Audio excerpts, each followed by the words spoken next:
பன்னீரை யூஸ் பண்ணி protein rich idli எப்படி பண்ணுறதுன்னு வாங்க பார்க்கலாம். இதுக்கு ஒரு மிக்ஸி ஜாரில் எடுத்து வச்சுருக்க பன்னீரை நல்லா மையாக அரைச்சி வச்சுக்கணும். இப்போ ஒரு பாத்திரத்தில் 2 முட்டையை உடச்சி விட்டுட்டு நம்ம மிக்சியில் அடித்து வச்சா அந்த பன்னீரை இதோட சேர்த்துக்கலாம். கூடவே 1/2 கப் அளவுக்கு தேங்காய் துருவல் சேர்த்துக்கலாம். இப்போ இதில் தேவையான அளவுக்கு உப்பு சேர்த்துட்டு காரத்துக்கு பெப்பர் தூள் சேர்த்துக்கலாம். நீங்கள் பச்சை மிளகா கூட சேர்த்துக்கோங்க காரத்துக்கு. அப்புறம் ஒரு பெரிய வெங்காயமும் கொஞ்சமாக கொத்தமல்லி தலையும் சேர்த்து நல்லா ஈவனாக மிக்ஸ் பண்ணி எடுத்துட்டோம் அப்படின்னா நம்மளோட பன்னீர் இட்லிக்கான மாவு ரெடி ஆயிடுச்சு. இப்போ இட்லி தட்டில் லைட்டாக எண்ணெய் தடவிட்டு இட்லி மாதிரி ஊற்றி நம்ம 10 நிமிஷம் ஆவியில் வேக வச்சு எடுத்தோம் அப்படின்னா சூப்பரான பன்னீர் முட்டை இட்லி ரெடி ஆயிரும். இதை டயட்டில் இருக்கிறவங்கெல்லாம் சாப்பிடுவாங்க. ஒரு தடவை சாப்பிட்டோன்னா ரொம்ப நேரம் பசி எடுக்காது.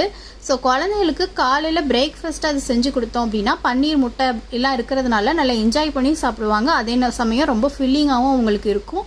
நல்ல எனர்ஜெட்டிக்காக இருப்பாங்க. ஸோ மறக்காமல் பிரேக்ஃபாஸ்ட்டுக்கு இதை ட்ரை பண்ணி பாருங்கள்.